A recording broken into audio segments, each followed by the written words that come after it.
je vais présenter quelques notions théoriques sur cette relation entre l'urbanisme digital et les nouvelles technologies, bien surtout le système d'information géographique. Et après, je vais essayer de faire quelques démonstrations sur des applications, parce que c'est un peu difficile de faire une formation pratique sur le montage. On peut les programmer après, mais l'objectif aujourd'hui, c'est de montrer les potentialités du système d'information géographique et qu'est-ce qu'on peut faire avec le système, surtout dans le domaine de l'urbanisme. D'accord? Donc, bien sûr, avant de commencer, donc je ne vais pas oublier de remercier bien sûr les participants et surtout le réseau des professionnels africains de la géomatique, bien sûr pour son soutien dans ce domaine-là, que je les félicite énormément sur leur engagement, sur leur diffusion de la connaissance et sur aussi de cette nouvelle tendance de partage de l'information pour qu'on puisse ensemble essayer d'apporter un plus pour ce domaine-là de la géomatique. Donc pour les gens qui ne me connaissent pas, donc je suis Leïma Mohamed, donc brièvement, donc je suis en termes de parcours académique, donc je suis doctorant au niveau de l'Institut agronomique vétérinaire au Maroc. Donc j'ai eu mon doctorat en 2018 dans le développement des applications en géomatique. J'ai un master dans le système d'information géographique et gestion de territoire, un autre master dans la gestion des projets, un master dans les technologies de l'espace. Donc, j'ai commencé mon expérience en tant qu'ingénieur au niveau du Centre royal de télédétection spatiale. Après, j'ai travaillé avec le représentant des séries au Maroc qui s'appelle Géomatique en tant que chef de projet. Et actuellement, depuis 6 ans, je suis un chef de service au niveau de chef de service SIG au niveau de l'agence urbaine de Rabat-Salé. Donc, bien sûr, j'anime plusieurs cours dans plusieurs organismes, donc au niveau de plusieurs écoles, l'école Hassania, l'ENES, la l'IAV, la faculté, ainsi de suite. Donc aujourd'hui, donc on va essayer ensemble de découvrir un sujet qui est d'actualité et un sujet surtout qui est très important, qui a essayé de transformer un domaine qui est l'urbanisme classique vers une nouvelle génération de l'urbanisme qui est l'urbanisme digital, ce qu'on appelle l'urbanisme digital. Donc aujourd'hui, donc on va explorer ensemble à travers quelques slides et à travers les démonstrations. On va quand même partager avec vous les différents types d'urbanisme, parce que si on ne connaît pas les théories, on ne peut pas parler de la digitalisation. Donc pour qu'on puisse digitaliser des problématiques, il faut décortiquer un petit peu la partie théorique des choses. C'est pour cela que j'ai pensé à vous rappeler, pour les gens qui ne connaissent pas ce domaine de l'urbanisme, quand même, de vous rappeler les types d'urbanisme, la problématique de l'urbanisme en Afrique et quelle est la relation, quelle est la différence entre l'urbanisme digital et l'urbanisme classique. Donc, bien sûr, quelques définitions. Donc, lorsqu'on veut définir l'urbanisme, c'est quoi? En fait, c'est tout simplement c'est un ensemble des mesures pratiques qu'on peut l'adopter pour organiser, améliorer, contrôler l'espace urbain et même les espaces ruraux, parce que lorsqu'on parle d'urbanisation, il y a une partie de construction qu'on peut le faire dans l'espace urbain et aussi il faut réglementer, il faut assurer l'urbanisation au niveau du rural. Donc il ne s'agit pas seulement d'un aménagement de territoire, mais toute une discipline qu'il faut instaurer pour qu'on puisse gérer les aspects en relation avec l'urbanisme. Donc il faut gérer le quotidien de la population, il faut gérer les équipements de la population, l'aspect économique, l'aspect environnemental.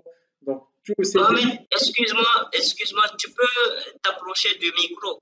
On commence à ne pas bien te recevoir. D'accord. Oui. Maintenant, c'est bon? C'est bon maintenant?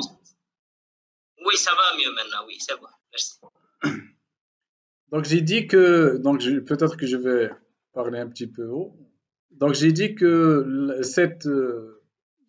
ce domaine de l'urbanisme, il n'est pas lié tout simplement à la construction des bâtiments, mais il intègre aussi dans les normes durables, il intègre l'ensemble des éléments adjacents, à savoir la vie quotidienne de la population, l'économie de la ville, les aspects environnementaux. Donc tous ces éléments sont des éléments importants et ce sont des piliers à gérer lorsqu'on parle de l'urbanisation. Donc, bien sûr, lorsqu'on parle d'urbanisation, il faut gérer aussi l'ensemble des villes. Donc, il faut les structurer, il faut les contrôler, il faut les rationaliser pour qu'on ne puisse pas avoir des espaces non homogènes ou bien des villes qui ne respectent pas les normes internationales. L'urbanisme aussi, actuellement avec les indicateurs mondiaux, donc on parle d'un urbanisme durable. Pourquoi? Parce qu'on a des problèmes de ressources, on a des problèmes qui touchent un petit peu le foncier. Donc si on arrive, et on a des taux d'urbanisation qui sont très accélérés, et si on ne met pas des normes qui nous aident à contrôler l'évolution urbaine, on risque à avoir des espaces qui sont non contrôlés et qui sont des nuisances pour l'espace urbain en général. Donc, l'urbanisme, il intègre aussi, comme j'ai dit, les cadres de vie de la population, parce que l'objectif, en fin de compte, c'est d'améliorer le cadre de vie. Donc, pour améliorer le cadre de vie, il faut mettre à la disposition de la population des routes, des routes adéquates, il faut gérer la circulation, il faut gérer aussi la mobilité, il faut gérer aussi la disponibilité des espaces verts, les équipements. Donc, n'importe quel objet dans l'espace qui peut améliorer la vie de la population, on peut l'intégrer dans les normes de l'urbanisation. Bien sûr, il y a plusieurs lois, même dans le cadre du marché. Ce n'est pas l'objectif aujourd'hui de parler sur ça, parce qu'on a un cours à part détaillé sur l'urbanisme, sur lequel on détaille tout ça. Mais l'objectif, c'est de vous donner un petit peu juste les éléments qui sont importants dans les définitions de l'urbanisme. Comme ça, au moment de la digitalisation, au moment de la numérisation, on peut savoir quels sont les services qui appartiennent à l'urbanisation et qu'on peut la mettre en place en mode numérique. Donc, pour résumer, l'urbanisme, donc j'ai dit qu'il vise à assurer une planification durable des villes à travers l'amélioration de la cadre de vie, la cadre des citoyens en général. Et s'il y a des nuisances urbaines, donc on essaye de prévoir une planification en amont pour qu'on puisse réduire ces inégalités, surtout en termes de services publics. Maintenant, l'urbanisme, en fait, lorsqu'on parle d'urbanisme, il y a deux types d'urbanisme. Il y a l'urbanisme pratique et l'urbanisme théorique.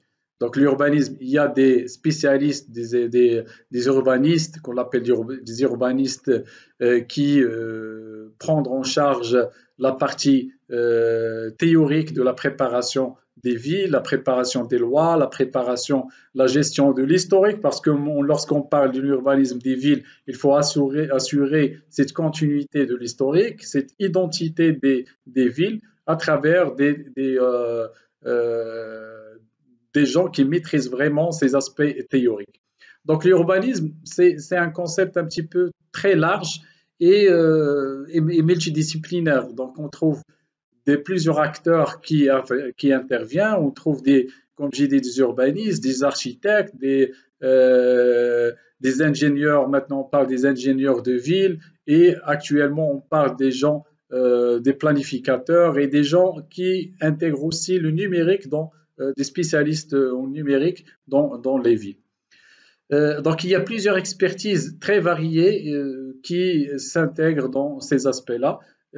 Et il faut juste savoir qu'il y a deux aspects. Il y a l'aspect théorique, c'est la réglementation, c'est l'identité, c'est l'historique des villes. Et la partie pratique, surtout sur laquelle on va réagir pour qu'on puisse la numériser, la digitaliser, c'est au niveau de la planification, au niveau de la mobilité, au niveau aussi de mettre en place des projets un peu qui couvrent le besoin les besoins des citoyens. Vous pouvez poser la question pourquoi on fait l'urbanisme en général. C'est tout simplement c'est pour garantir un développement efficace. Parce que si on laisse un peu ces constructions au hasard, on peut avoir des villes non harmonieuses et des villes qui sont mal structurées. Donc, nous avons mis en place des règles, des lois, des circulaires et même des frameworks pour qu'on puisse prévoir et répondre aux besoins des logements, des infrastructures, des mobilités, et pour qu'on puisse surtout essayer d'équilibrer la consommation des ressources, parce qu'on voit que les ressources en eau, ça diminue avec ces échauffements climatiques, il y a de l'énergie qui diminue. Donc, pour qu'on puisse avoir une vie à long terme, donc il faut prévoir la gestion équilibrée de ces ressources. Donc, c'est pour cela, donc, on a instauré l'urbanisme qu'on peut diviser sur deux approches. Donc, l'approche pratique, donc il est divisé en deux. Donc, on trouve ce qu'on appelle l'urbanisme curatif. C'est quoi? Ça veut dire nous avons déjà une structuration des villes, nous avons déjà des anciennes villes, des bâtiments qui sont existants, mais on peut les réparer vis-à-vis qu'il est dégradé ou bien on a un besoin d'accessibilité, on peut les réparer et on peut mettre en place des règles de construction et d'aménagement qui respectent un petit peu les normes actuelles et la durabilité de l'espace actuel. Donc on parle d'un urbanisme curatif. Par contre, le deuxième urbanisme, c'est l'urbanisme préventif. Donc lorsqu'on met en place des nouvelles villes, lorsqu'on met en place une extension urbaine, on est en train de faire une planification préventive.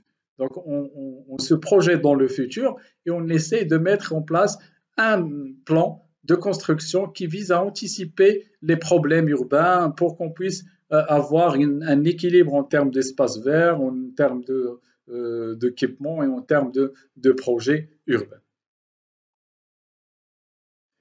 Maintenant, bien sûr, les enjeux de l'urbanisme, donc surtout dans les pays africains, donc il y a plusieurs problématiques à traiter.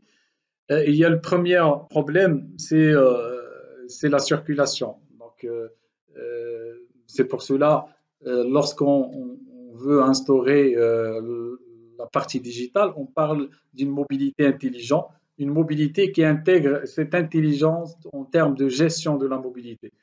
Et dans ce cas-là, je peux dire déjà que le système d'information géographique, il nous aide à optimiser les flux de circulation, il nous aide à identifier par exemple les bons placements du parking à mettre en place et surtout d'analyser un petit peu les besoins urbains en termes de flux, en termes de densité de flux. Donc on peut gérer cette problématique de circulation, de stationnement à travers des gestions du network, des gestions du réseau qu'on peut l'avoir facilement dans un système d'information géographique. Deuxième problématique, comme j'ai dit, donc c'est le stationnement, la problématique de stationnement. Donc il est partout actuellement. Donc on a déjà, par exemple, ici au Maroc, à Rabat, on a commencé à mettre en place des parkings de plusieurs étages, des parkings sous sol. On oblige au moment de l'instruction des dossiers à mettre en place des parkings sous sol. Donc, cette problématique, il faut la prévoir en amont dans la planification urbaine. Et il faut, bien sûr, parce que lorsqu'on dit circulation, stationnement, on parle aussi de la problématique de la pollution. Donc, la pollution, on peut avoir des pollutions de l'environnement à travers la masse des voitures qu'on a et à travers d'autres éléments qui peuvent polluer l'environnement. Donc, c'est pour cela qu'il faut mettre des solutions écologiques pour la gestion des transports, pour la gestion des déchets, pour la réduction des effets de gaz, et pour essayer de diminuer ces effets. Donc, il faut déjà, parce que les études qu'on peut faire avec le cycle, il y a deux types d'études. soit on fait des études de l'existant pour mettre des alertes, pour déclarer qu'il y a un problème quelque part, soit on peut mettre des études de prévention pour trouver des solutions. D'autres problématiques, c'est la préservation du paysage. Donc, on a une biodiversité et des normes aussi et des identités de ville. Il faut l'assurer. Il faut avoir des normes d'espace vert qu'on ne trouve pas dans les grandes villes. Il faut préserver au moment de l'urbanisation, au moment de la génération des plans d'aménagement des plans urbains, il faut instaurer ces règles de préservation des écosystèmes en général. Voilà, donc c'est la même chose pour la biodiversité. Les risques naturels, donc on a aussi les ressources en général. Donc, actuellement, dans la planification urbaine, on est obligé d'intégrer cette notion de risque au niveau de l'instruction des dossiers. Donc, en fonction de la position du projet, il faut avoir en amont des données sur les risques naturels pour qu'on puisse diagnostiquer l'emplacement du projet afin de donner des règles de construction adaptées à la position géographique du projet. Donc, c'est pour cela, donc c'est un élément très important. On a plusieurs types de risques. Il y a des zones qui ont des risques un peu de glissement de terrain. Il y a des zones qui sont à côté des côtes de la mer. Il y a des zones qui sont faire face au séisme. Donc, il faut il ne faut pas généraliser les normes de construction. Il faut adapter les normes de construction en fonction des risques et selon les rapports de l'ONU. Donc, ils ont donné déjà des indicateurs sur cette problématique-là d'intégration des risques dans l'urbanisme durable et la planification durable. Lorsqu'on parle des ressources en eau aussi, c'est la télédétection et le système d'information géographique. Et ils peuvent nous aider à anticiper ces zones où il y a assez de ressources. Pour les zones d'inondation, si on peut utiliser ces techniques pour anticiper les catastrophes et pour mettre en place en général des systèmes d'alerte, des systèmes de gestion de ces alertes. Donc maintenant, la problématique qu'on veut traiter, c'est cette problématique-là de rapidité de l'évolution. Donc, surtout dans les grandes villes, on a une croissance rapide des villes, surtout les villes africaines. C'est pour cela donc on est obligé de mettre en place une planification urbaine, un urbanisme qui essaye de gérer ces défis majeurs. Donc on a parlé sur plusieurs défis. Donc les solutions qu'il faut mettre en place les outils, il faut intégrer des outils modernes, il faut intégrer des technologies de communication modernes et surtout des technologies qui nous aident à gérer efficacement le territoire en général. Et parmi les solutions qu'on peut intégrer, c'est cette notion d'urbanisme digital. Donc, lorsqu'on parle d'urbanisme digital, c'est quoi? C'est comment on peut utiliser les technologies numériques en général pour qu'on puisse faire face à ces défis-là, ce qu'on a traité ici. Donc, ça, c'est juste quelques défis, mais on peut avoir d'autres. Donc, quelles sont ces technologies qu'on peut intégrer? Donc, il y a plusieurs technologies. Donc, j'ai essayé de regrouper les quelques technologies tendances. Actuellement, donc, on a, comme j'ai dit, le système d'information géographique, qui c'est un outil qui permet, comme vous savez, de collecter, d'analyser, de visualiser les données et surtout de l'utiliser pour la planification urbaine. Donc, ce sont des systèmes qui essaient de regrouper un ensemble de couches et l'objectif, c'est de prendre des décisions, de faire des analyses afin de trouver une planification urbaine adaptée. Le deuxième technologie, c'est les technologies d'utilisation des données satellitaires, ce qu'on appelle la télédétection. Donc, ce sont des techniques d'utilisation des images à travers des satellites, à travers des drones. Et généralement, ce sont des informations sur l'occupation des sols à travers des signatures spectrales. On peut détecter les changements environnementaux, on peut voir étudier l'évolution urbaine, on peut étudier les différences multidates pour qu'on puisse toujours dans le cadre d'amélioration de l'aménagement urbain. Il y a actuellement l'intelligence artificielle et surtout maintenant les méthodes sont là, mais on a des problématiques en termes de disponibilité de données. Donc, si on a assez de données, si on a assez d'informations, on peut utiliser des méthodes, on peut utiliser des algorithmes qui essayent d'optimiser la planification urbaine. Donc, comment? Il va tout simplement apprendre et reconnaître les données, faire des corrélations entre ces données et prévoir les tendances en fonction des problématiques traitées. On peut prévoir, on peut utiliser des méthodes de prédiction pour qu'on puisse voir la réponse à ces défis à travers l'analyse que le modèle que nous avons traité, il a pu s'entraîner sur l'existant de données.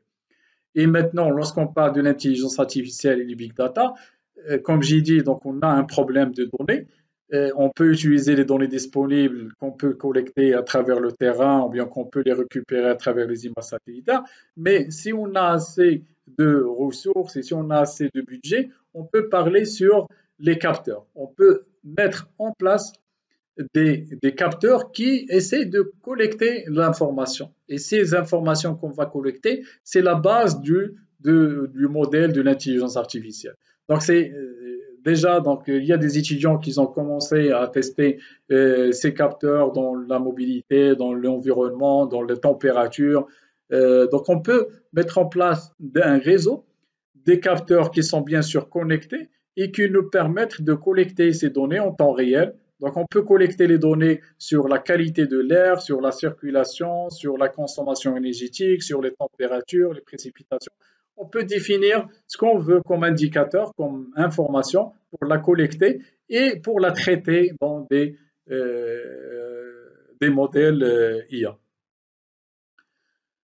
Bien sûr, donc il y a actuellement on parle de modélisation BIM, même des modélisations SIM. Donc on peut mettre en place des bâtiments intelligents et des modèles qu'on peut les modéliser. Donc, bien sûr, on ne parle pas juste d'une représentation 3D simple, mais une représentation qui intègre à la fois l'ensemble des objets qui sont modélisés et ces objets-là sont tracés et traqués et positionnés afin qu'on puisse faire un suivi en temps réel. Et cette modélisation numérique, surtout des bâtiments ou bien des infrastructures, il nous aide à faire une meilleure conception, gérer la maintenance et voir un petit peu l'évolution de ces constructions. Blockchain aussi, c'est un axe très important actuellement, surtout dans lorsqu'on parle parce que l'urbanisme, on gère du foncier, on gère des contrats. Donc, on parle de la partie blockchain lorsqu'on veut sécuriser, stocker et partager des données urbaines qui sont un peu critiques et surtout dans l'idée de faire une communication fiable entre l'acheteur et le demandeur ou bien entre les parties prenantes en général. Donc les jumeaux numériques, c'est quoi? C'est cette combinaison entre le BIM et les capteurs urbains, donc, ou bien l'Internet des objets. Donc lorsqu'on modélise des constructions ou bien des objets et on met en place des capteurs qui nous donnent une information, en fin de compte, ce sont des jumeaux numériques. Les jumeaux numériques, ça vient surtout pour qu'on puisse collecter aussi des données, mettre des projets un peu virtuels et surtout pour qu'on puisse optimiser cette gestion urbaine. Il y a la réalité augmentée, donc aussi c'est un axe qu'on peut traiter dans l'urbanisme digital et ce sont des technologies immersives qu'on peut utiliser pour visualiser des projets, pour voir un petit peu en détail quelques précisions dans les projets et ça peut nous aider à améliorer notre planification. Et le dernier axe qu'on peut considérer dans cet aspect de digitalisation, c'est l'utilisation des applications mobiles ou bien des applications web. Parce que l'importance de l'urbanisation digitale, c'est la communication et c'est la collaboration. pour qu'on peut collaborer et communiquer avec tout ce que nous avons dit jusqu'à maintenant, c'est à travers des applications. Donc, il faut avoir des applications ou bien des solutions interactives qui nous aident à partager et donner des accès à travers Internet. Donc, si on zoome un petit peu sur, parce qu'aujourd'hui, on va essayer de voir cette partie-là du système d'information géographique. Le SIG, c'est comme j'ai dit, donc ce sont des outils actuellement. Donc, il y a deux outils qui sont très utilisés dans le marché. Donc, il y a la solution e-série et la solution de QGIS, ou bien la solution de jeu serveur et les autres solutions open source. Ce sont des solutions qui nous aident à cartographier, visualiser les données et ainsi de suite. Donc, on peut gérer les données en amont. Ça veut dire ce sont des données positionnées et des données modélisées, des données qui collectées sur un territoire. Ces données-là, on va essayer de les modéliser et de mettre des cartes, générer des cartes de représentation, analyser des données afin de répondre à des questions ou bien traiter des problématiques afin de prendre des décisions. Donc, le système d'information géographique, il est utilisé pour ça. Il est utilisé pour collecter, modéliser, prendre des décisions et maintenant aussi pour collaborer sur des projets, pour collaborer sur des thématiques bien détaillées. Donc, le système d'information géographique, il se base sur des données. Et lorsqu'on parle des données, on peut parler en relation avec l'urbanisme, on peut parler sur des bases de données territoriales. Donc, c'est quoi ces bases de données territoriales? Ce sont des géodatabases ou bien des bases de données qui sont conçues pour qu'on puisse regrouper n'importe quelle donnée du territoire. Donc, on peut regrouper des données spatiales, des données tabulaires, on peut regrouper des indicateurs sur l'ensemble des éléments et des couches qui touchent le territoire, à savoir les équipements, l'infrastructure, l'utilisation des sols, les données climatiques, les données administratives. Tout ça, on peut les regrouper dans une base de données. Et bien sûr, cette base de données doit refléter réellement l'espace, donc à travers une topologie, à travers une connectivité entre les éléments. Si on traite des réseaux, donc il faut avoir une connectivité entre les réseaux pour qu'on puisse répondre exactement à des questions et à des problématiques bien précisément. Donc, une base de données urbaine, donc il fournit tout simplement un cadre structuré pour qu'on puisse utiliser les données géographiques. Et bien sûr, maintenant, il est obligé d'utiliser la géographique à travers les frameworks publiés par la Banque mondiale qui définit une norme d'utilisation de la donnée géographique dans la gestion urbaine. Donc, c'est pour cela, c'est très important de savoir cette conception qu'il faut adopter en amont pour qu'on puisse avoir des données fiables. Parce que si on n'a pas assez de données, si on n'a pas des données bien projetées, bien précises, on ne peut pas parler des applications ou bien on ne peut pas traiter réellement ces aspects-là. Maintenant, donc, quels sont les problèmes ou les avantages et les problèmes aussi d'utilisation du système d'information géographique dans l'urbanisme? Bien sûr, il y a plusieurs problèmes.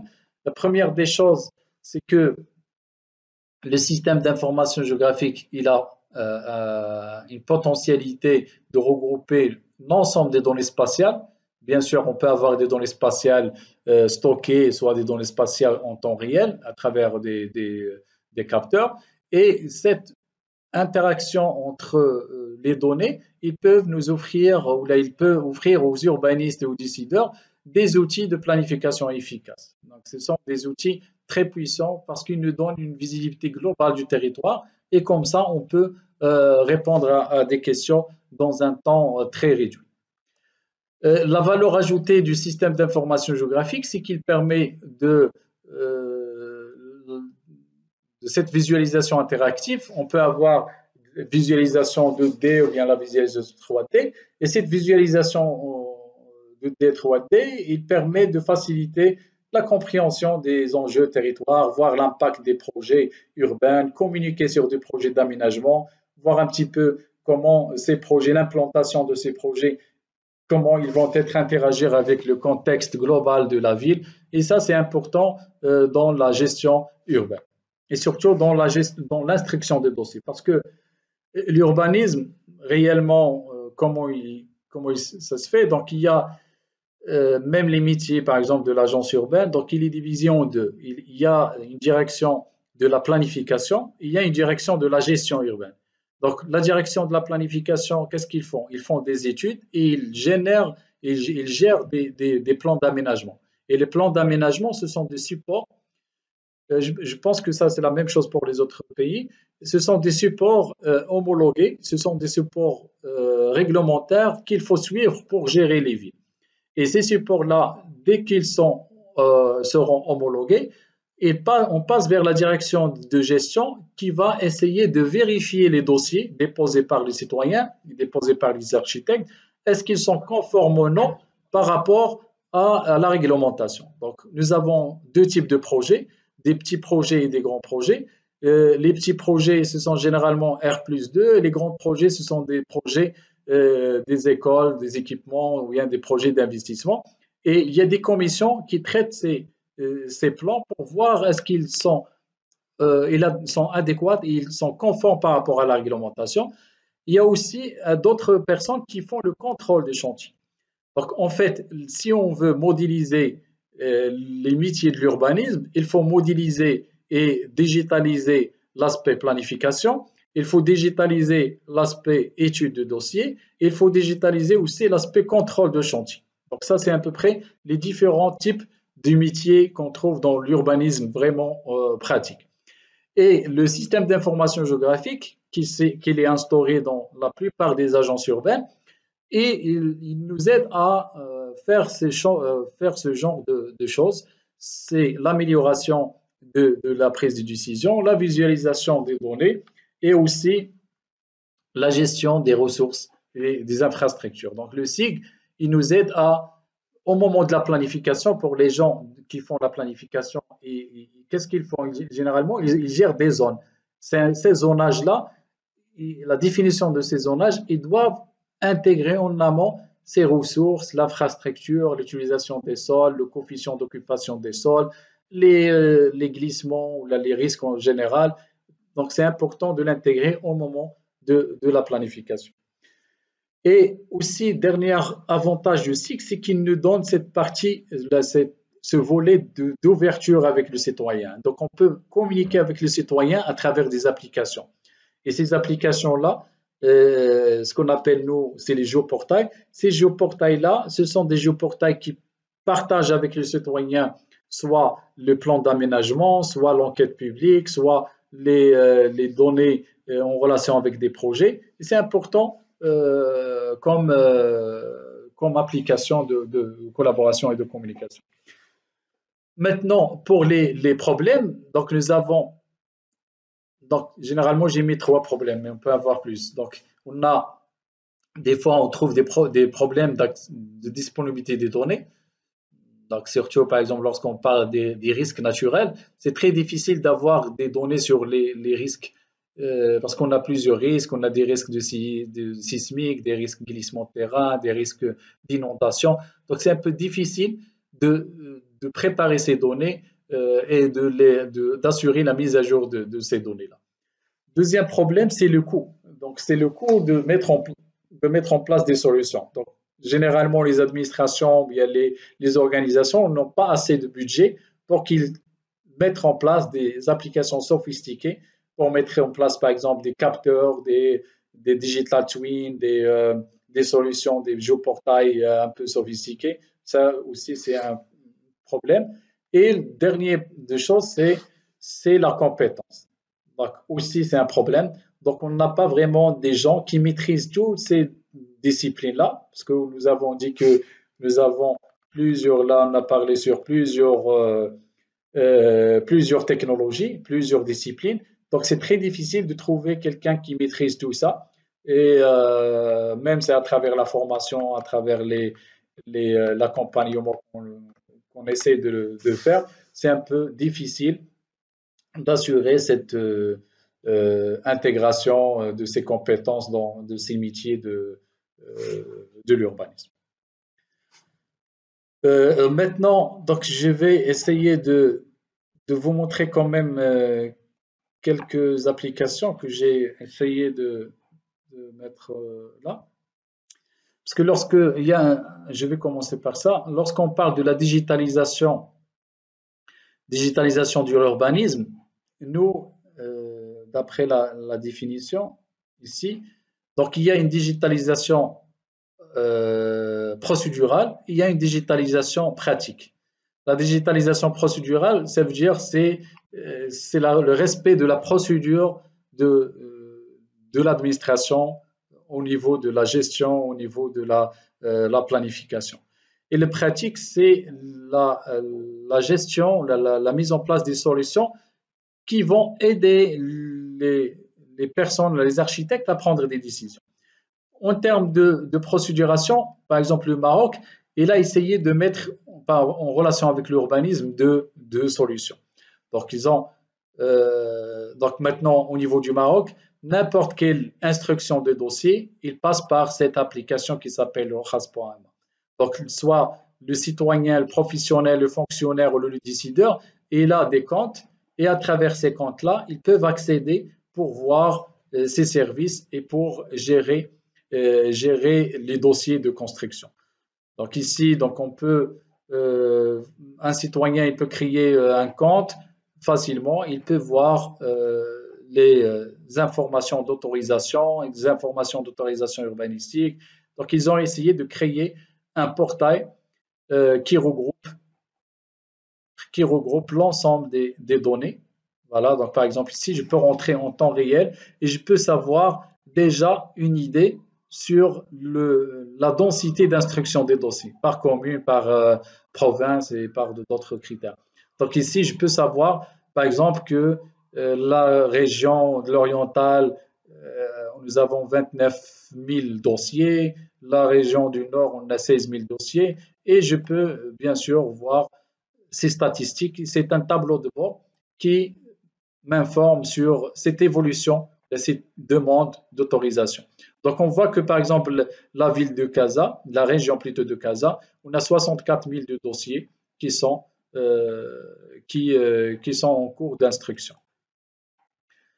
D'accord? Donc, on peut avoir par commune ces informations-là et vous pouvez créer un compte facilement pour voir en détail les procédures à mettre en place pour demander, pour instruire un dossier.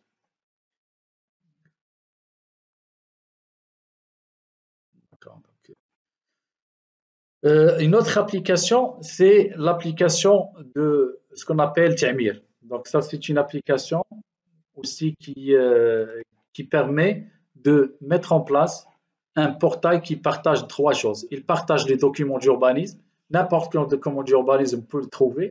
Il partage les données des agences urbaines.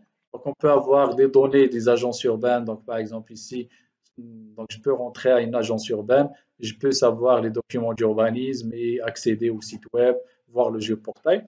Et qu'est-ce qu'ils ont essayé aussi? Ils ont essayé de créer des géoportails pour la demande des notes urbanistiques. Parce que un citoyen, il peut savoir l'affectation urbanistique de sa parcelle à travers une note indicative. Donc, on peut avoir un géoportail consolidé qui nous aide, qui aide le citoyen, donc parce qu'on cible le citoyen ici à travers cette application, de demander une note d'information urbanistique sur un territoire.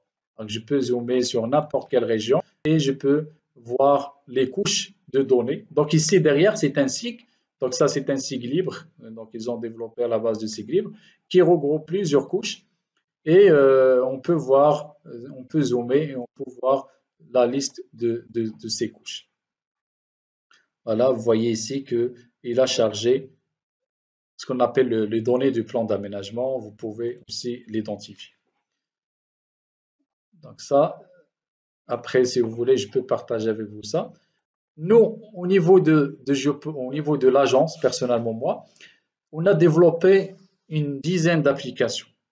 Donc, bien sûr, je ne peux pas vous montrer l'ensemble. Donc, je vais vous montrer juste deux applications. On a développé, dans notre cas, on a développé ça à la base de la solution ISRI. Donc, cette solution ISRI, c'est quoi? C'est ArcGIS Enterprise. C'est une architecture basée sur un serveur cartographique qui permet de gérer un ensemble de données, de services et de contenus. Et ces contenus-là, ils sont stockés à travers des maps, à travers des services qu'on a publiés. Donc, en utilisant ArcGIS Pro, on a publié ces services et ces services-là, on a consommé par les applications. Donc, au niveau d'ArcGIS Enterprise, pour vous donner juste une petite définition pour les gens qui ne connaissent pas ArcGIS Online, ArcGIS Enterprise, c'est une plateforme qui nous permet de gérer les services et surtout de les partager à travers des groupes et aussi de générer des applications. Vous avez une multitude de générateurs d'applications qui sont prêts à l'emploi. Vous pouvez en 10 minutes, même pas, gérer une application, un tableau de bord. Donc, je vais vous montrer des exemples d'applications que nous avons gérées juste en appliquant ces méthodes-là d'ArcGIS Online.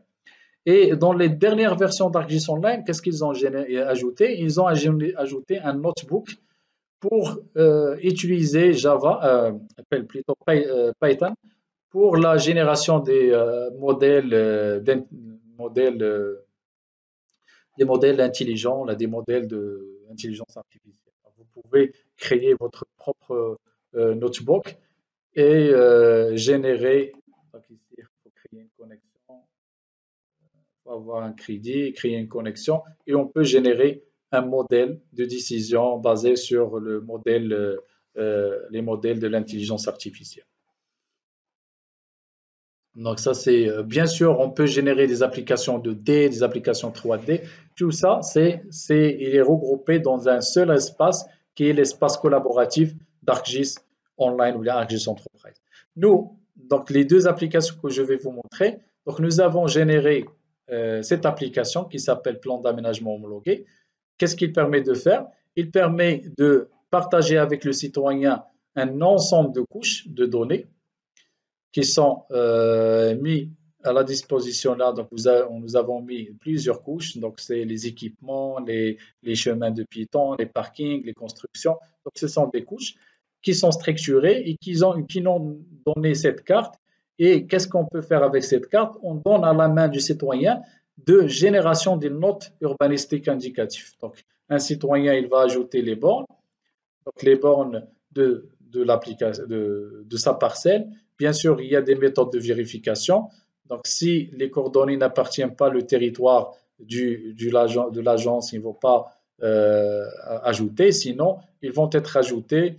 Donc, au moins, il faut ajouter 3 bornes pour que vous puissiez ajouter un rapport, générer un rapport indicatif.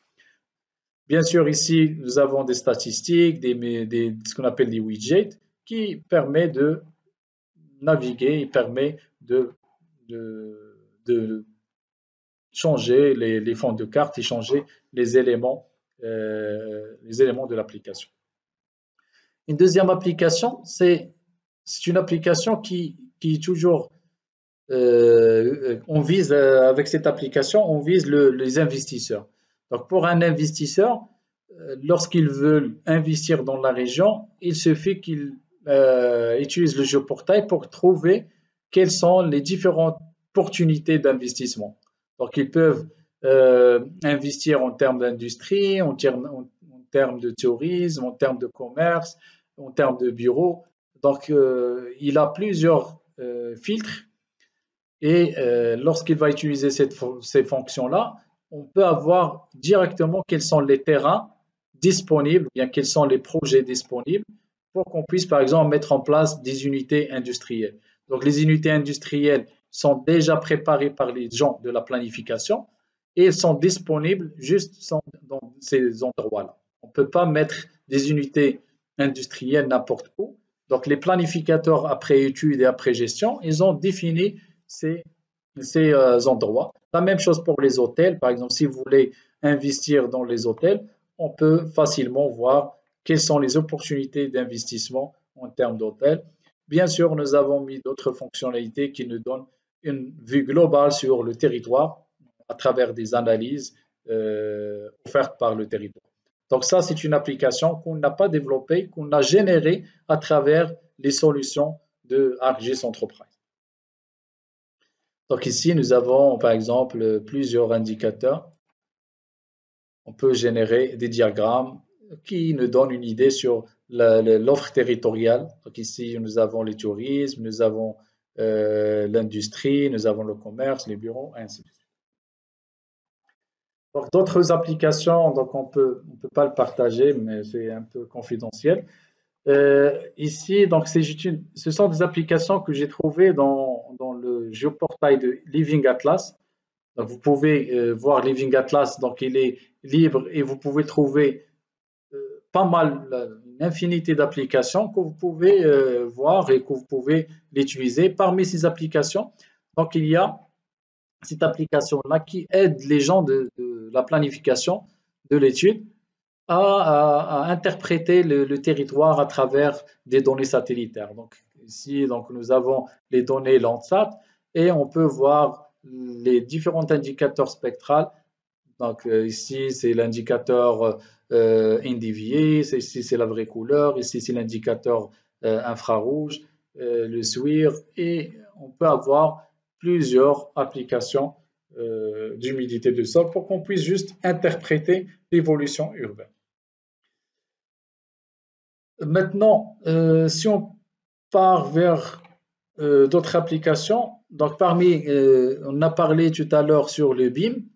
Donc le BIM, c'est quoi? C'est tout simplement, ce sont des applications de géoportail qu'on peut utiliser pour modéliser des constructions. Ces constructions, on peut modéliser, on peut les analyser pour voir l'impact du projet sur le territoire. On peut voir un petit peu analyser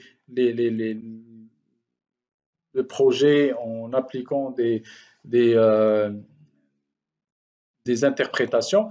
Et la valeur ajoutée du BIM, c'est que n'importe quel objet ici, par exemple, ça c'est le panneau solaire qu'on veut mettre en place, est-ce qu'ils sont bien orientés ou non? Donc on peut analyser ces variations du soleil pour voir l'orientation. Et on peut avoir pour chaque, comme j'ai dit, pour chaque objet, on a des fiches qui détaillent un petit peu les informations de chaque panneau solaire.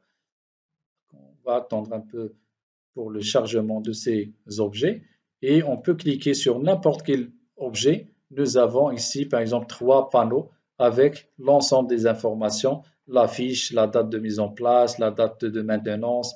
Et ici on parle d'une modélisation non pas 3D, mais on peut aller sur une modélisation 5D, 6D. Pourquoi? Parce qu'on intègre non pas le X, Y, Z, mais on intègre la notion du temps, la notion du maintenance, la notion aussi voilà, le temps, la maintenance. Ce sont des dimensions qu'on peut intégrer pour qu'on puisse analyser la mise en place de ces objets.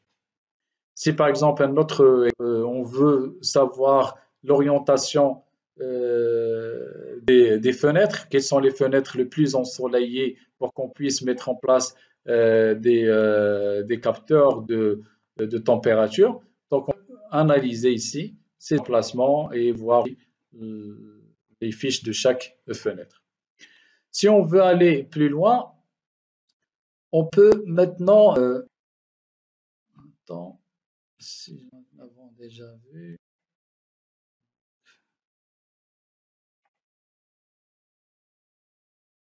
donc je zoome ça.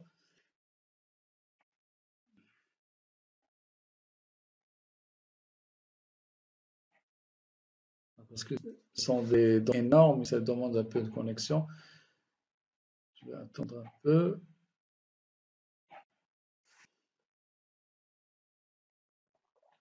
Ici, en fait, c'est un projet de construction d'un stade et on peut suivre les urbaines selon plusieurs niveaux plusieurs couches de données.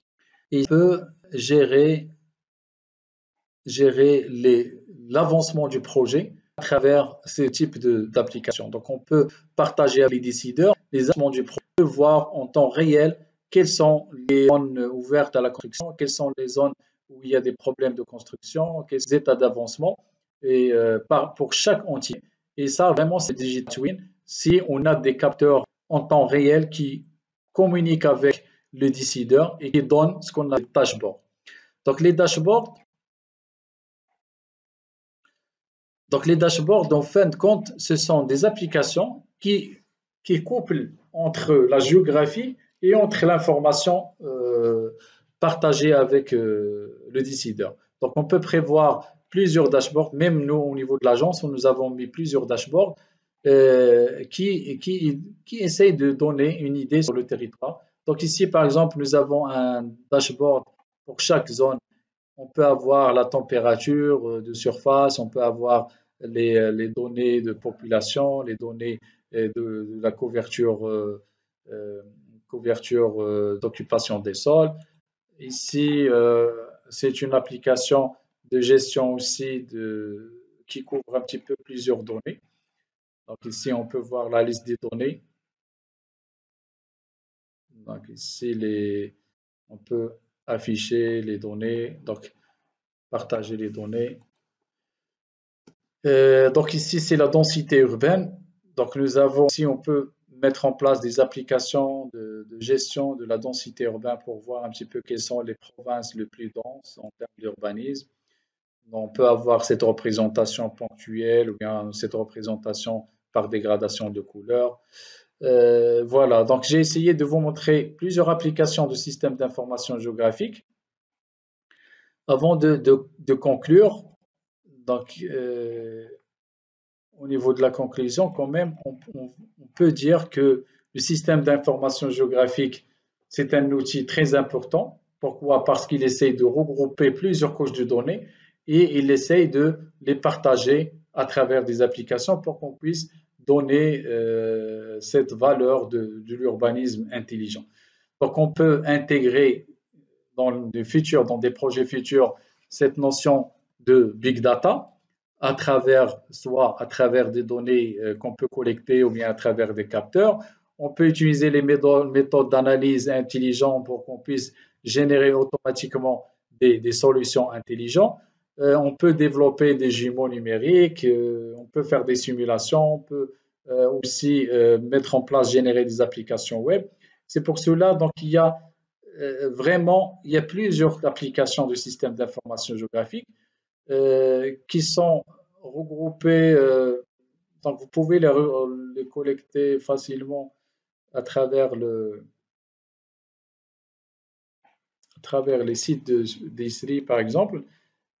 Déjà ici, donc, je vous recommande à faire ces exercices parce qu'on ne peut pas le faire directement dans le cadre de webinaire. Je vais partager avec vous un lien sur lequel vous allez trouver 5 exercices pour l'utilisation du système d'information géographique dans le cadre de l'urbanisme.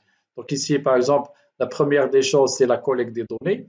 Donc vous allez apprendre comment numériser les données, comment évaluer ces données et de les analyser, comment les présenter, comment mettre une application 2D, une application 3D, juste pour que vous puissiez maîtriser ce workflow, ce processus de génération d'applications. Et vous avez ici aussi une bibliothèque énorme d'applications que vous pouvez les vérifier. Donc, chaque application, c'est une formation en fin de compte à part pour l'apprentissage de cette architecture-là.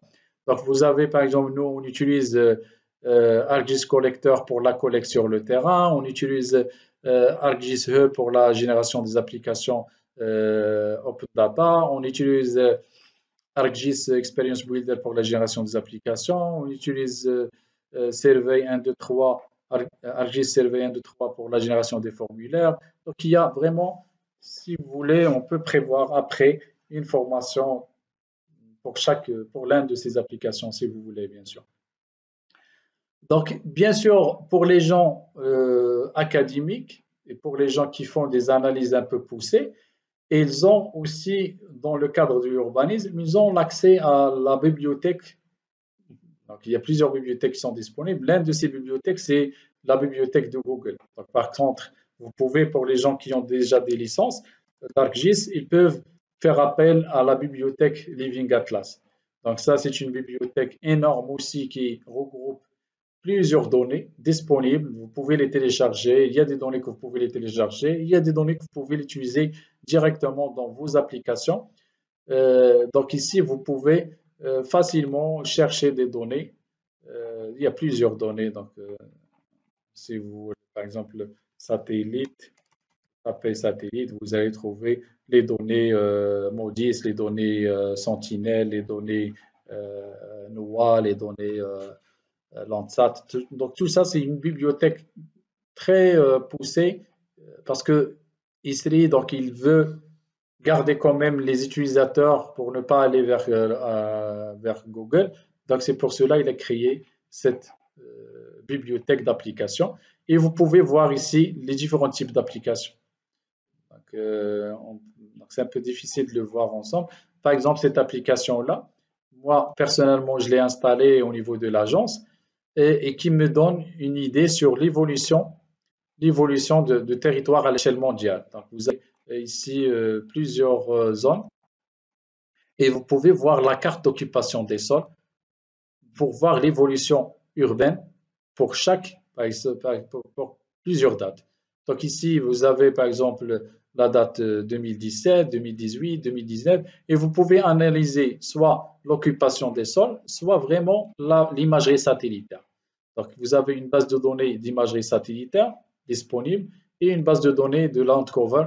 Vous pouvez les visualiser en plusieurs dates et on peut même euh, télécharger, faire des sweeps, faire ce que vous voulez. Donc ça, c'est une application. Vous pouvez les télécharger, l'installer et changer quelques données. Par exemple, ça aussi, je l'ai installé, c'est très important. Pourquoi il est très important? Parce qu'il nous donne une idée sur l'évolution historique des images satellitaires.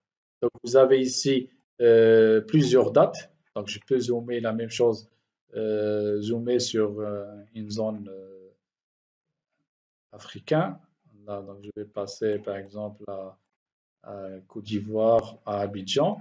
Et au niveau d'Abidjan, je peux zoomer sur les périphériques, par exemple.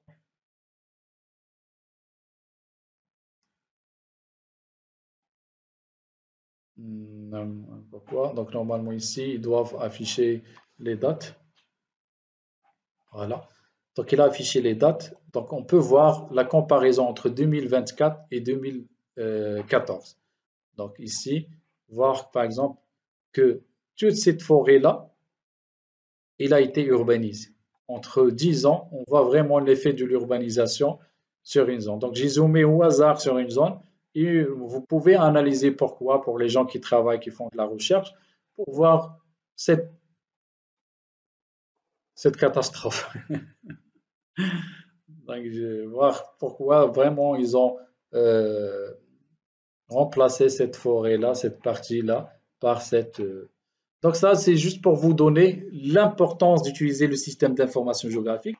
Et même, on peut enregistrer, parce que cette application est très intéressante pour le cadre, pour notre cas. Je peux fixer ici cette variation d'étendue et je peux télécharger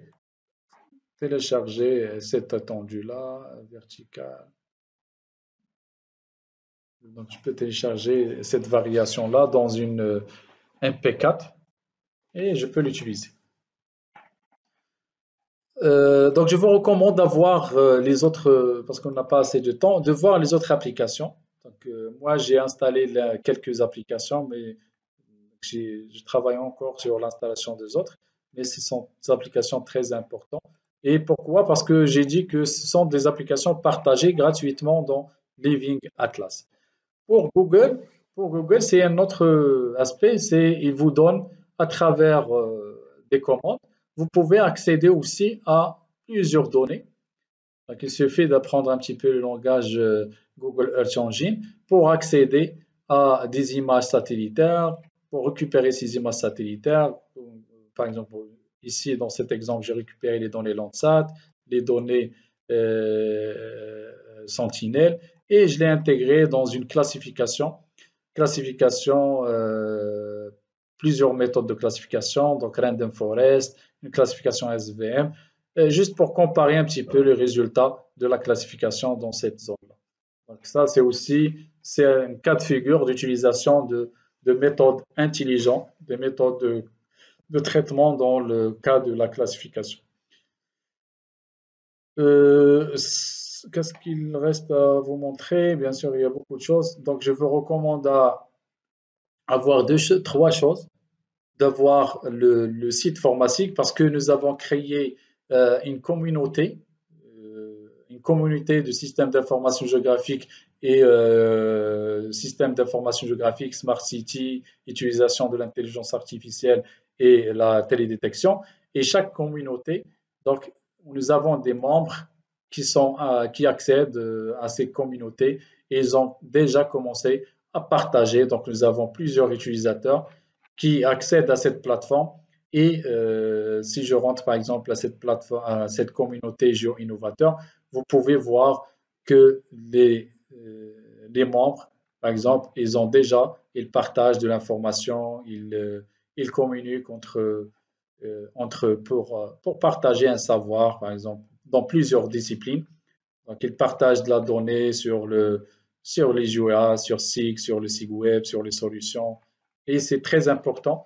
Pourquoi? Parce que si on ne collabore pas, si on ne travaille pas avec des gens sérieux et des gens qui veulent pousser un petit peu le domaine de le système d'information géographique, on ne peut pas aller ensemble. Donc, nous organisons des réunions, nous organisons des webinaires avec ces utilisateurs pour qu'ils apporte quelque chose.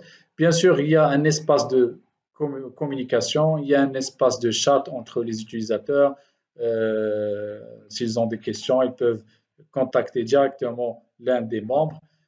Et il y a aussi des cours qu'on le partage avec les membres. Donc, nous avons des cours qu'on le partage à l'intérieur de la communauté et nous avons des cours gratuitement qu'on le partage à travers Formatic. Donc, nous avons ici des cours gratuitement pour les gens qui s'intéressent à ArcGIS Pro, à la base de données et l'analyse spatiale. Vous pouvez faire déjà ces cours-là. Nous avons des articles qu'on le partage souvent. On partage aussi s'il y a des stages à faire, on partage des cours, on partage beaucoup de choses dans ces communautés-là. Et bien sûr, il y a la chaîne YouTube qu'on utilise pour partager aussi avec la communauté.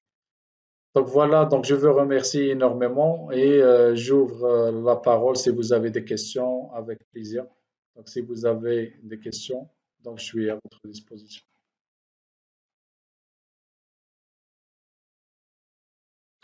Merci beaucoup, Mohamed, pour cette présentation. J'imagine que franchement, il y aura beaucoup de questions.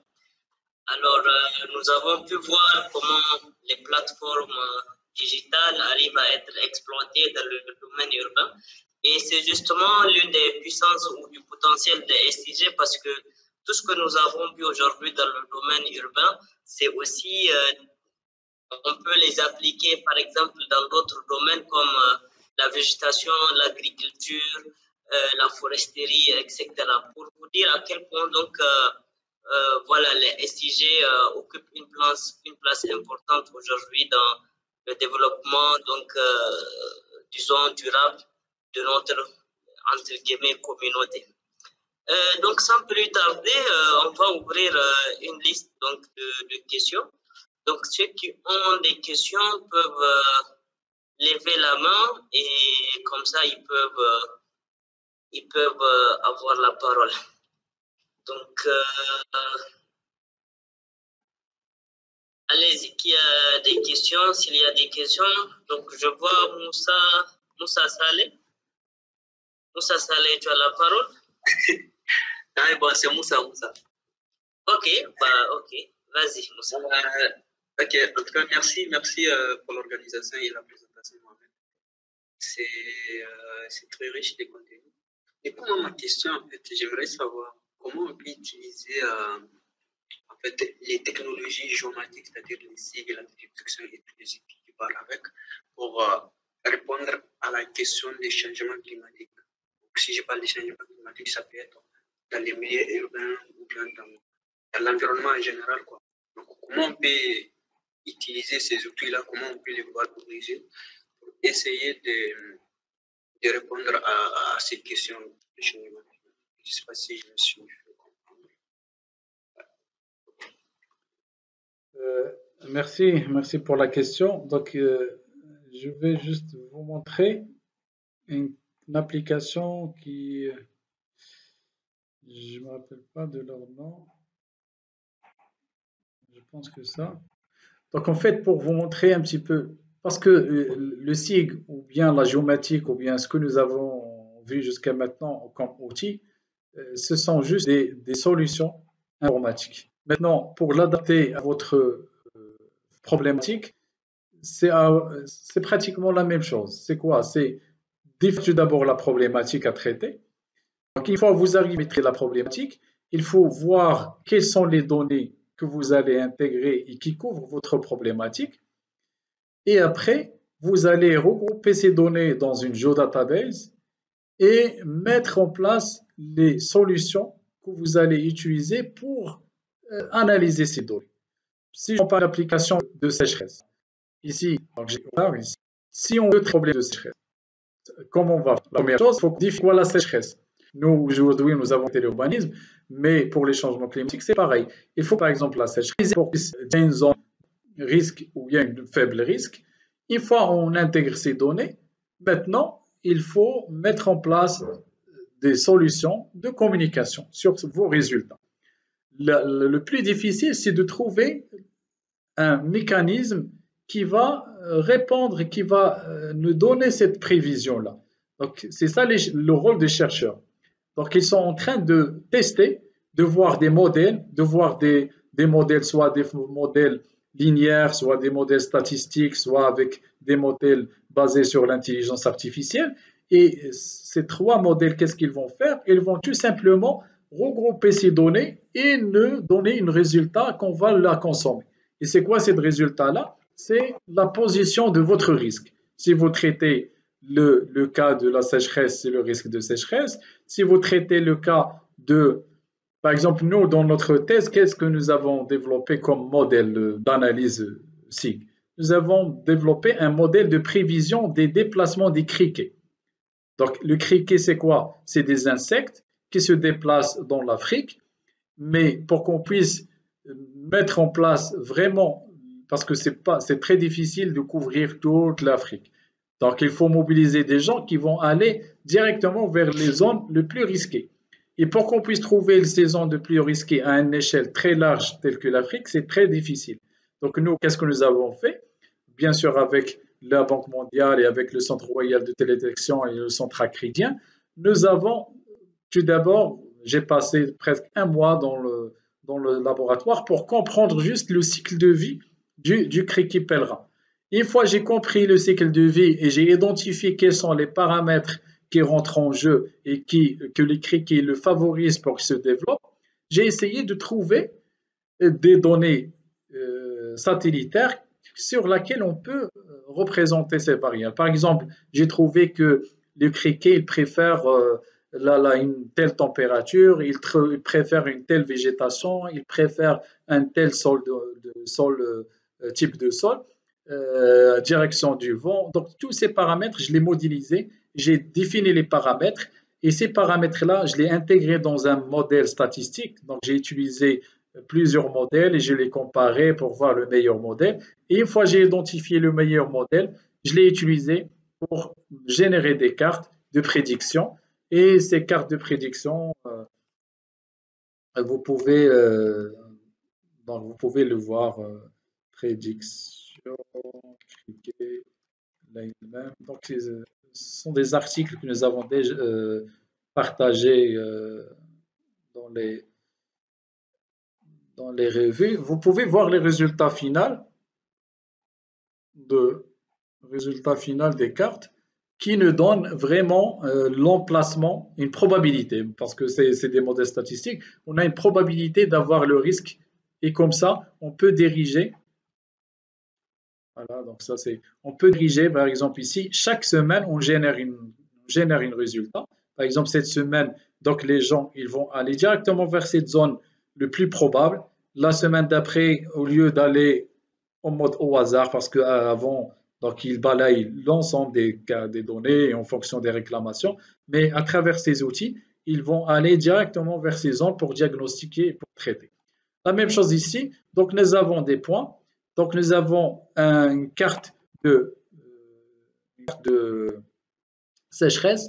On peut sélectionner une zone, on peut avoir l'historique de sécheresse. Derrière, qu'est-ce qu'il y a? C'est tout simplement, ce sont des données qui ont été collectées dans un cycle, superposées et utilisées à travers ces applications. D'accord? D'accord, ouais, merci beaucoup. Ouais, je comprends maintenant. Mais il va falloir avoir constitué une base de données, définir les paramètres qui rentrent. Tout à fait. Tout à fait. Parce que tout à l'heure, lorsque nous avons parlé ici par rapport à l'urbanisme, le plus important, c'est ça, c'est de mettre en place une géodatabase. Si vous traitez l'urbanisme, il faut mettre une géodatabase territoriale. Si vous traitez la sécheresse, il faut voir quels sont les paramètres qui rentrent en jeu. Si vous traitez les criquets, il faut voir quelles sont les données, qui font appel à votre modèle. Donc nous, par exemple, nous avons utilisé la végétation, la disponibilité de la végétation, la température, la pluviométrie, la direction du vent, et ainsi de suite.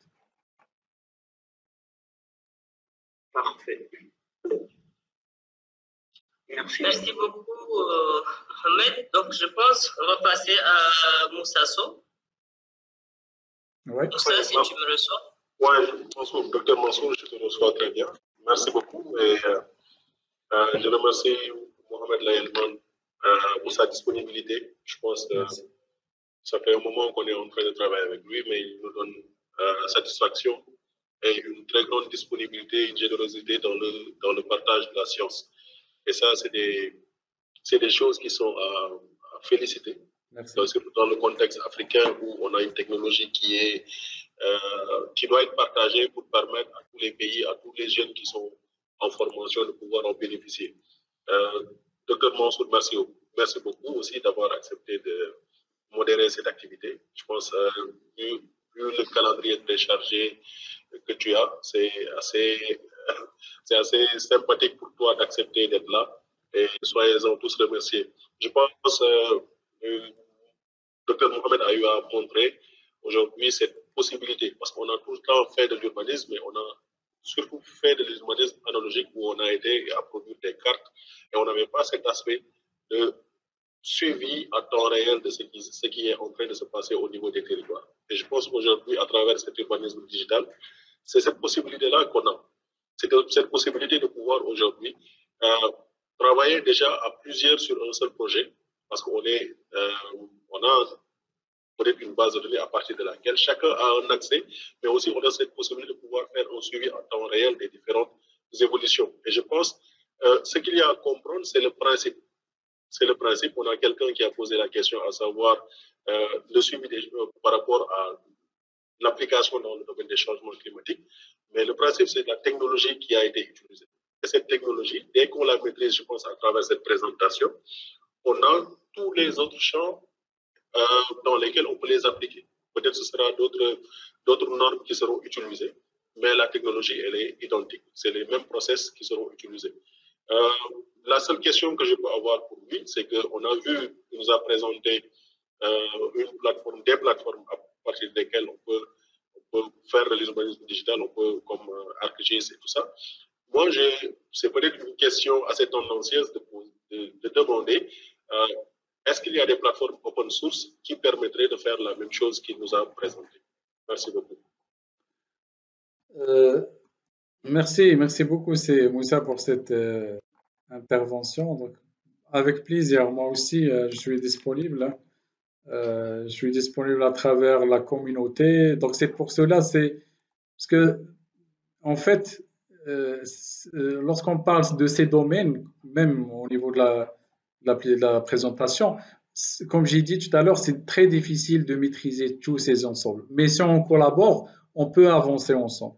Ça veut dire, moi, je suis un spécialiste SIG et télédétection, mais on peut avoir des gens qui sont vraiment spécialistes en big data, en BIM, en jumeaux numériques. Et cette collaboration, ce partage-là, ça nous permet de gagner le temps d'une part, et ça nous permet aussi de collaborer pour qu'on puisse avancer ensemble. Donc c'est pour cela que je vous encourage à s'intégrer dans ce type Et même actuellement, par exemple, on voit que on a organisé pas mal de webinaires sur des thématiques très importantes et je vois qu'il y a des gens, il n'y a pas beaucoup de participants, on trouve 10 personnes, 15 personnes, c'est bizarre. Pourquoi? Parce que ce sont des thématiques très importantes et lorsque je donne des cours à les universités, je vois que les gens, les étudiants ne sont pas au courant de ces thématiques-là. C'est une question que je le pose toujours. Je dis pourquoi vous n'adhérez pas à ces genres de groupes, à ces genres de webinaires pour apprendre. Il ne faut pas, parce que je pense qu'il y a des étudiants avec nous, il ne faut pas attendre juste le professeur ou le prof au niveau de l'université de vous donner des exercices, un travail à faire. L'information est disponible, le chat GPT il est là, vous allez apprendre mieux que le professeur. Donc, il faut collaborer, faut définir des plans de formation. Parmi les applications, donc on n'a pas assez de temps, mais après je peux vous montrer ça. Par exemple, personnellement moi, j'ai trouvé, je pense que vous savez, vous connaissez cette solution qui a été développée par African City Lab, par l'UM6P et par d'autres organismes. Et comme vous voyez, je suis en cours d'apprendre un cours sur les smart cities. Parce qu'il ne faut jamais arrêter l'apprentissage. Chaque jour, il y a de l'information qui sort, il y a de l'innovation qui sort, il faut suivre l'innovation. Donc, je vous recommande aussi d'utiliser cette plateforme, elle est très intéressante et ce sont vraiment des experts très connus qui ont fait ces MOOC-là. Donc, vous avez ici des MOOC sur le SIG, des MOOC sur les villes africaines, des MOOC sur la digitalisation, sur la gouvernance foncière. Ce sont des MOOC qui ont été préparés par l'UM6P, c'est l'Université Polytechnique au Maroc, et l'Union Nations Unies. Donc, ça veut dire, ça c'est juste entre parenthèses pour... vous avez posé la question sur l'open source.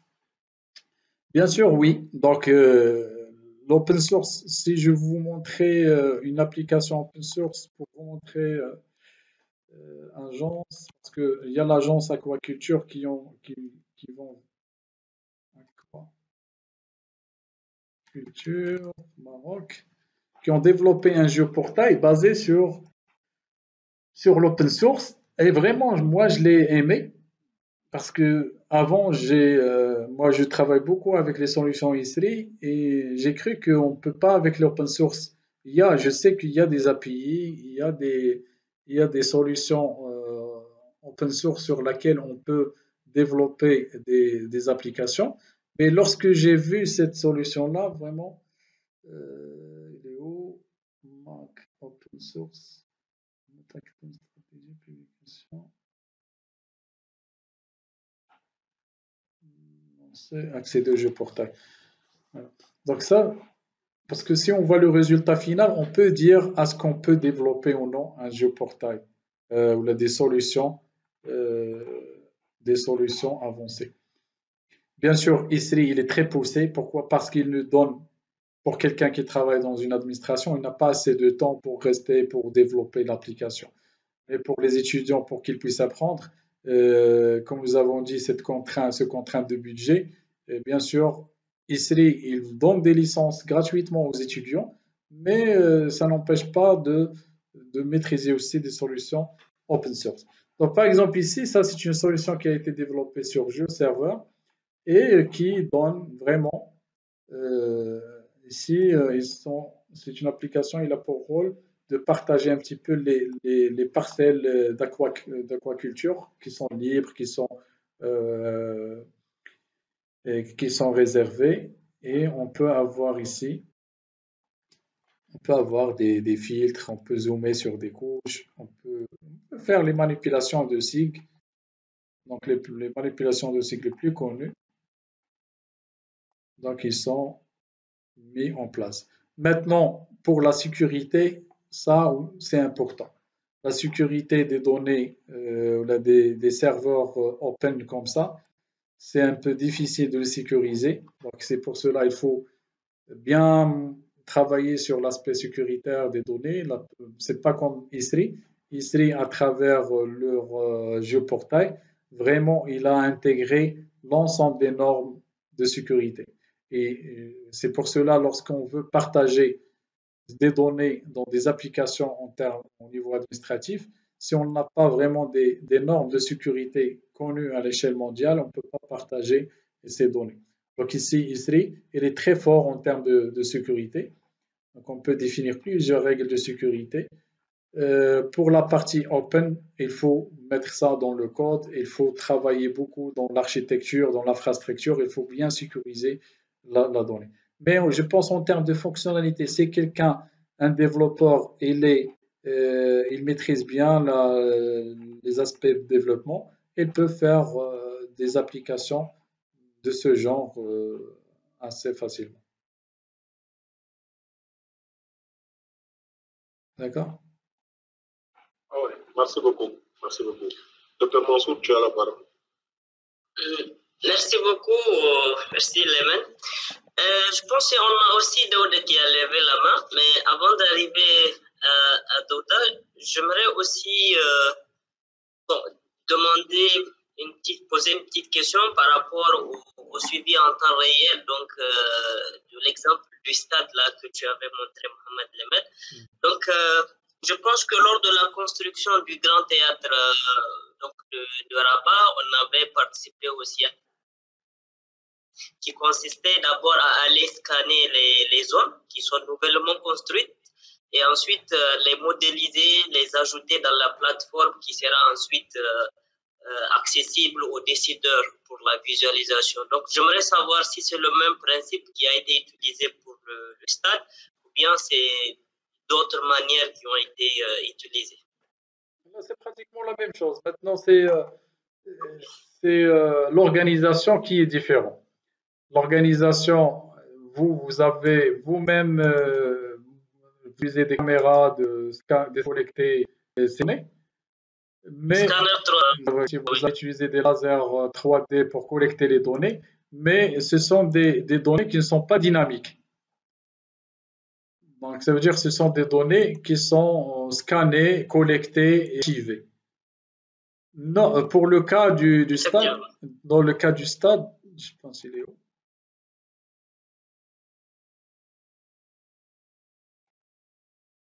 J'arrive pas à voir. Donc ça c'est tout à l'heure, j'ai lancé l'application. Et pour le cas du stade, en fait le cas du stade c'est pareil à ça. Ça c'est derrière, il y a un ingénieur BIM qui est installé dans le chantier et qui assure la mise à jour de chaque élément dans le chantier.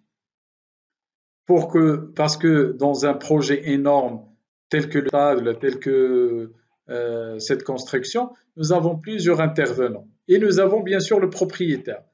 Pour que le propriétaire et les intervenants essayent de voir l'état d'avancement et l'état des interventions, il y a un responsable, un BIM manager qui est installé et on parle actuellement d'une autre spécialité qui est le BIM manager. Le BIM manager, c'est quelqu'un qui maîtrise la modélisation 3D et qui essaye d'intégrer n'importe quelle modification réelle sur le terrain. Bien sûr, s'il a la capacité, on peut mettre des capteurs, mais généralement, on n'a pas pu arriver à ça. C'est quelqu'un qui est sur le terrain, il reçoit l'information des intervenants sur le chantier. S'il y a quelqu'un qui ont fait des techniciens qui ont changé quelque chose dans le chantier, ou bien des gens qui font des travaux, ou bien des architectes qui ont changé une conception, ils vont communiquer ça par défaut au BIM manager. Et pour les gens qui s'intéressent à ça, je pense que j'ai fait une intervention, je pense qu'elle est enregistrée dans la chaîne, sur le BIM pour vous montrer quelles sont les normes et quelles sont les étapes de modélisation BIM. Donc, il y a vraiment toute une conception à mettre en place, il y a plusieurs normes à mettre en place. Il y a, ce qui est important aussi, c'est qu'il y a un standard. Lorsqu'on parle du BIM manager, il communique avec les intervenants selon des standards. Un architecte, avant qu'il interagisse sur la construction, il va leur communiquer un fichier selon des standards, il va l'intégrer dans le BIM, dans la solution, et cette solution, il est déjà en collaboration avec l'ensemble. Mais pour le scan laser, c'est un passage qui scanne l'objet. Et cet objet-là peut des fois utiliser comme comme élément de base pour les planifications, là, pour l'interprétation en général. Mais le BIM, c'est différent un peu par rapport à ça.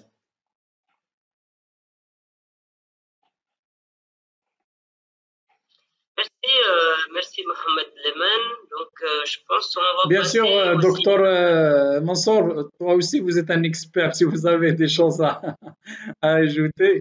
Bon, en Et fait, je pense des c'est que fois, je voulais dire, parce vous avez des éléments un peu poussés par rapport à moi, surtout dans ces aspects-là de scanner, parce que que si, toi, bon, tu es un agent de terrain.